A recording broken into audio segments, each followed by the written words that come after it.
Hello garden family and welcome back to Jackie's Garden Spot. I am Jackie, growing food in Zone 8B, Alabama, where I share real results, real timing, and real lessons from my garden. Come along with me today as we're going to be doing a little garden maintenance.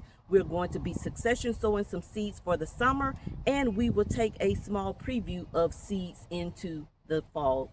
Come on and let's get started. As a result of all of the rain that has been coming through in our area, as I told you, it was causing a lot of diseases. And so the watermelons are very susceptible to a lot of diseases once that rain keeps going. These were not a disease resistant type of watermelon. The Georgia rattlesnake watermelon is more susceptible to diseases. And so that's what has occurred here at the garden spot. As you can see, I'm just going through and pulling all of this out. I don't think any melons were ready to be picked yet, but I am going through and pulling out, cleaning out today. And so this area will be clear free, and then we will discuss what's next here at the garden spot as far as melons are concerned. But I just wanted to come on here and show you what we have going on. See that? So a lot of melons were on their way. See that? Those are the cantaloupes. They were on their way to growing, producing, doing well, and we just have to pull them out. We have to start over here. The good thing about that is that we have enough time to start over, and then I'm going to pick a disease-resistant melon this time to grow. But they were on their way. Look how big they were getting. Very nice melons. But however, unfortunately, we cannot control the environment. We cannot control what God has planned. So we do need to start over. This has been a learning curve here at the garden spot for me, as far as what works here at the garden spot for us, this type of climate, this type of environment to grow in.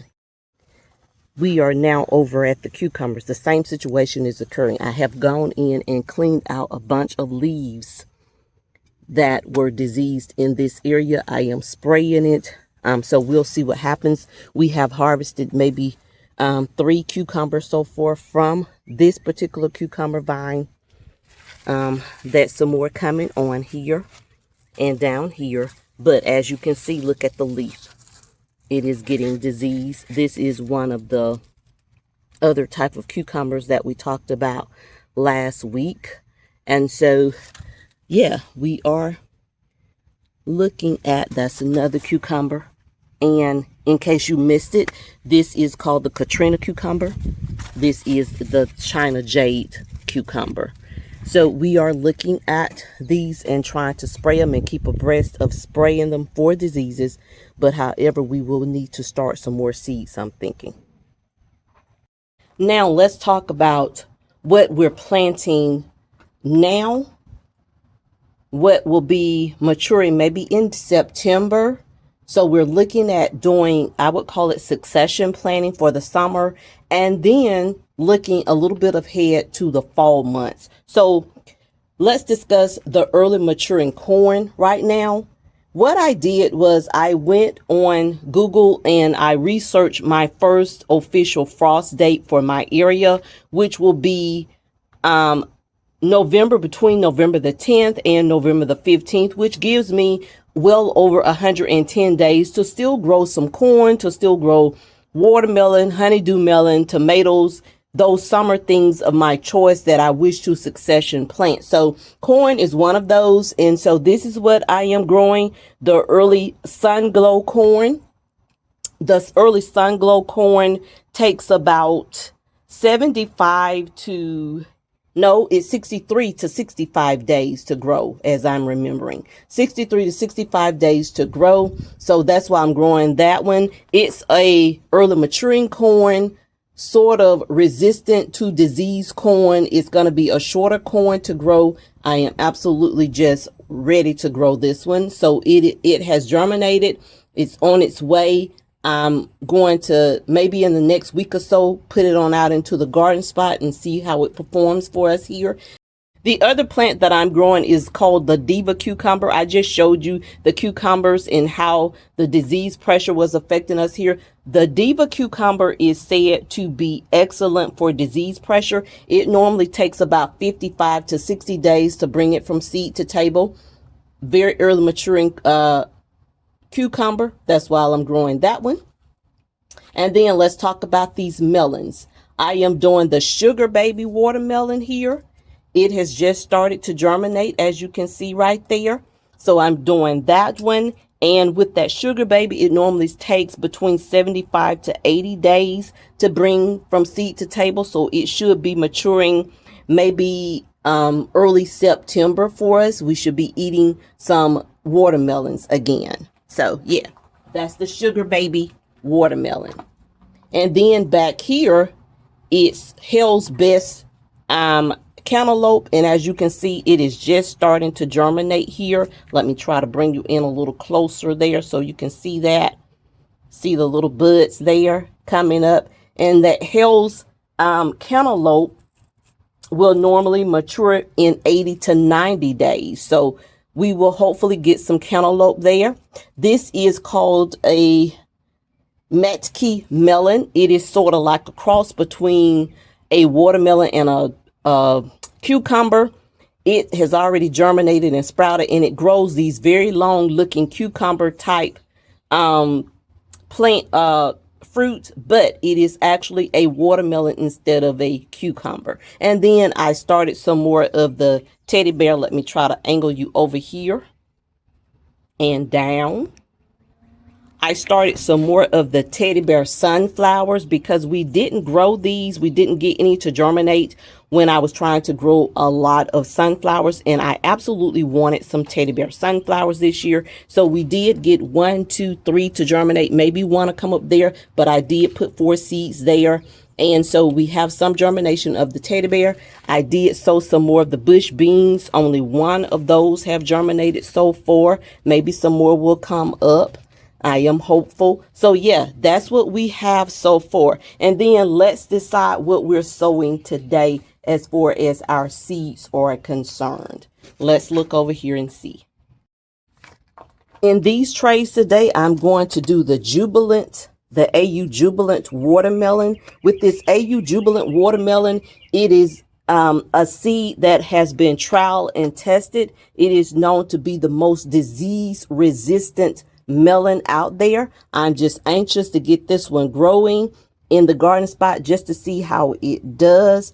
And so I'm going to maybe sow 2 of these seeds, see what happens. And then also doing the Brussels sprout seeds. I'm going to go ahead and sow these seeds because those Brussels sprouts normally take a very long time to germinate and get their footing and get started and everything. So when the fall rolls around, I want to be able just to go out and just go ahead and sow these seeds. I mean, not these seeds, but these plants on in the garden spot, get them started and on their way. So I'm doing the Long Island Brussels sprout. I'm doing the Jade Cross Brussels sprout. And I am doing what's called the Gustus F1 Brussels sprout. Okay, so I'm going to get the Jubilant watermelon started first, and then I'll go ahead and sow the Brussels sprout seeds.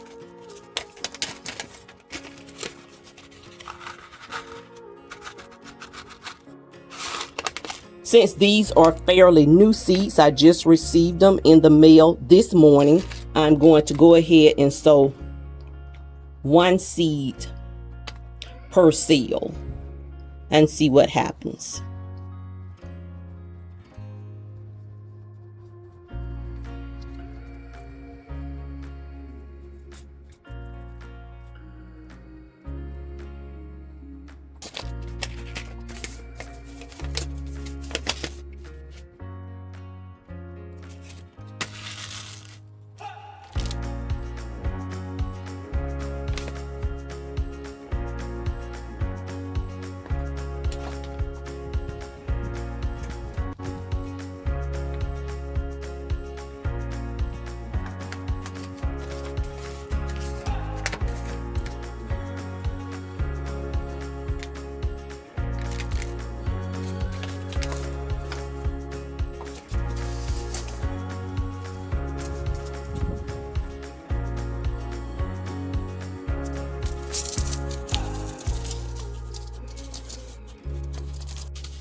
And garden family, let's give you an update on what we're doing with this greenhouse. As you can see, it is coming along, guys. We have put up the walls. We are developing the room here, the storage room. Excuse the mess. We are working. But yeah, we are coming along with that room. This is the outside version of it, and I'm trying to make it look as neat as possible. So we are coming along with this greenhouse extension, guys. We are coming along. It is shaping up to something nice.